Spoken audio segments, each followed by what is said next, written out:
বুরকালি নাটকটি পরিচালনা করেছে ইগল টিম। আপনারা সবাই নাটকগুলি দেখবেন, আসলে দেখলে বুঝবেন যে আসলে কি বোঝানো হয়েছে। এই নাটকটিতে আসলে ইমানদার লোকজনের কথা বলা হয়েছে। আসলে ইগল টিম একটি নাটক বানিয়েছে, আসলে অনেক সুন্দর করে বানিয়েছে। এই নাটকগুলো আপনারা সম্পূর্ণ দেখবেন, দেখলে বুঝবেন যে কী পরিমাণে সুন্দর হয়েছে। এই নাটকগুলিতে আসলে বোঝানো হয়েছে গ্রাম্য কিছু পরিবেশ নিয়ে। এই নাটকটিতে আসলে একটা মেয়েকে দেখতে পায় বুরকা পরে, কিন্তু আসলে পরবর্তী ওই মেয়েকে খুঁজতে খুঁজতে আসলে পাওয়া খুবই দুষ্কর হয়ে পড়ে এই ছেলেটির জন্য।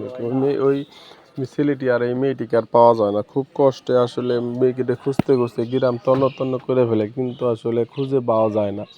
কিন্তু এক সময় বুঝতে পারে যে নিজের স্বাস্থ্য বোনের বান্ধবী, কিন্তু আসলে এটা তো অনেক দিন পরে জানতে পারে, যখন নাকি খোঁজা প্রায় শেষ তখনই জানতে পারে যে আসলে বিষয়টাই।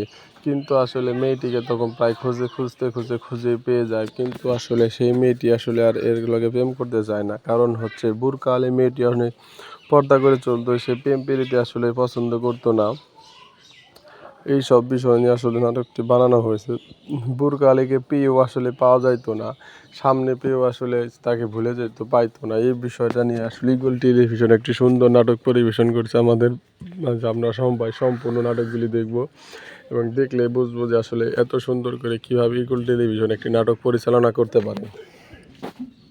আর ইগল টিভির সাথে থাকবো, পাশে থাকবো, এবং নতুন নতুন ভিডিও পাওয়ার জন্য আমরা সম্পূর্ণ এই নাটকগুলি দেখবো। আসুন পার্ট 2 এর জন্য, 3 এর জন্য আপনারা সম্পূর্ণ কমেন্টে জানিয়ে দেবেন, এবং নতুন নতুন ভিডিও পাওয়ার জন্য আমাদের চ্যানেলটি সাবস্ক্রাইব করে দেবেন, এবং নতুন নতুন ভিডিও যাতে আপনাদের সামনে দিতে পারি এই জন্য আমাদের পাশে থাকবেন। নতুন নতুন ভিডিও পাওয়ার জন্য আমাদের চ্যানেলের সবসময় সাথে থাকবেন এবং সাবস্ক্রাইব করে দেবেন। এই হলো আসলে নাটকের কাহিনী।